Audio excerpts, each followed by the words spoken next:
ایک شخص کی بات نے امام موسیٰ کاظم علیہ السلام کا بہت سخت دل دکھایا۔ امام بہت زیادہ سیڈ ہو گئے اس کی بات سن کر۔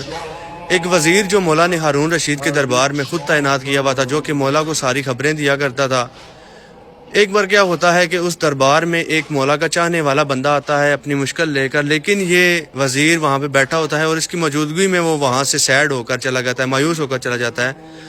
تو اب وہ امام موسیٰ کاظم علیہ السلام کے چاہنے والا تھا، اور اس وزیر کو مولا نے صرف اس وجہ سے وہاں پہ چھوڑا ہوا تھا، مطلب کہ وہاں پہ رہنے کی اجازت دی ہوئی تھی کہ وہاں پہ میرا کوئی چاہنے والا ہے، کوئی اس طرح بندہ ضرورت مند بندہ ہے تو وہاں پہ تم نے اس کی ہیلپ کرنی ہے، کوئی اور کرے نہ کرے۔ تو اس طرح سے وہ سیڈ ہو کر چلا گیا۔ اب یہ وزیر سال میں صرف ایک مرتبہ ملتا تھا مولا سے، ملاقات ہوتی تھی جو کہ حج کے ٹائم ہوتی تھی۔ تب یہ اپنے پروٹوکولز کو چھوڑ کر، مطلب کہ اس کے ساتھ جو سیکورٹی ہوتی ہے اس کو چھوڑ کر امام کے ساتھ جو ہے نا وہ ملتا تھا، کچھ گفتگو ہوتی تھی، کیونکہ وہاں پہ آپ کو پتہ ہے ساروں نے سفید جو ہے وہ لباس ایسے پہنے ہوتے ہیں تو وہاں پہ سمجھ نہیں لگتی۔ اس کے علاوہ یہ نہیں ملتا تھا امام موسیٰ کاظم علیہ السلام سے، نہ مولا اس سے ملا کرتے تھے۔ اب ہوا یوں کہ اس نے پیغام بھجوایا امام موسیٰ کاظم علیہ السلام کو، اس وزیر نے جو کہ مولا کے چاہنے والا تھا، اس نے کہ مولا میں آپ سے ملنا چاہتا ہوں۔ مولا نے صاف صاف کہا کہ میں تجھ سے نہیں ملنا چاہتا۔ پریشان ہو گیا، مولا کوئی خطا ہو گئی، دوبارہ خط بھیجا کہ مولا میں آپ سے ملنا چاہتا ہوں۔ مولا پھر نے صاف صاف انکار کر دیا کہ میں نہیں ملنا چاہتا۔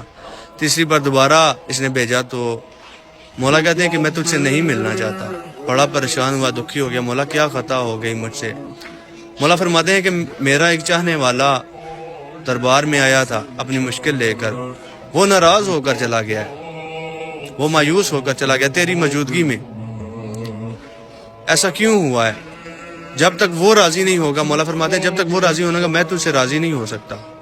وہ کہتا ہے کہ مولا اس شخص کو میں کہاں ڈھونڈوں؟ مولا کہتے ہیں کہ جا، رات کو اس طرح سے نکلے گا، ایک اونٹنی تجھے ملے گی، اس پہ سوار ہو جا، چند قدموں پہ وہ تجھے بندہ نظر آئے گا۔ مولا کہتے ہیں جب تک وہ راضی نہیں ہے امام تیرا تجھ سے راضی نہیں ہے۔ اس شخص نے کہا کہ مولا میں مدینے کیسے جا سکتا ہوں، اتنا دور لمبا سفر ہے یہ وہ، مطلب اس نے کہا کہ میں مطلب نا اتنی سیکورٹی میرے آگے پیچھے ہوتی ہے ہارون رشید ملعون کی، وہ مجھے کہاں پہ جانے دیں گے ایسے؟ مولا کہتے ہیں کہ تو جب تک وہ تجھے شخص معاف نہیں کرے گا میں تجھے معاف نہیں کروں گا۔ یہ رات کی تاریکی میں نکلا، جیسا کہ امام نے اسے بتایا تھا کہ ایک اونٹنی تمہیں دکھے گی، اس پہ بیٹھنا، اور چند قدم اس نے طے کیے تو آگے مدینے کی گلیاں آ گئی۔ اس شخص نے اس کا دروازہ نوک کیا، آگے سے وہی بڑا شخص آیا جو دربار میں آیا تھا۔ وہ بڑا دیکھ کے حیران ہو گیا کہ اتنے بڑے بادشاہ کا اتنا بڑا وزیر جو ہے وہ میرے چوکھٹ پہ کھڑا ہے۔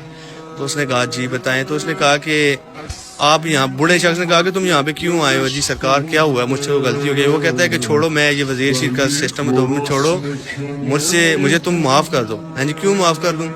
اس نے کہا کہ تم اس طرح سے آئی تھی اور میں تمہاری ہیلپ نہیں کر سکا، تو امام میرے مجھ سے ناراض ہو گئے۔ یہ شخص، بوڑھا شخص سر پہ ہاتھ رکھ کے بیٹھ گیا کہ یہ کہتا ہے کہ بندہ خدا، اگر مجھے پتا ہوتا کہ میرے اس ناراضگی کی وجہ سے، اس سائڈ کی وجہ سے، مطلب کہ امام میرے تمہارے اس قدر جو ہے وہ تم سے ناراض ہو جائیں گے تو میں کبھی بھی تم سے ناراض نہ ہوتا۔ یہ شخص کہتا ہے کہ تم مجھے معاف کر دو۔ وہ کہتا ہے کہ میں نے تمہیں معاف کیا۔ یہ کہتا ہے نہیں،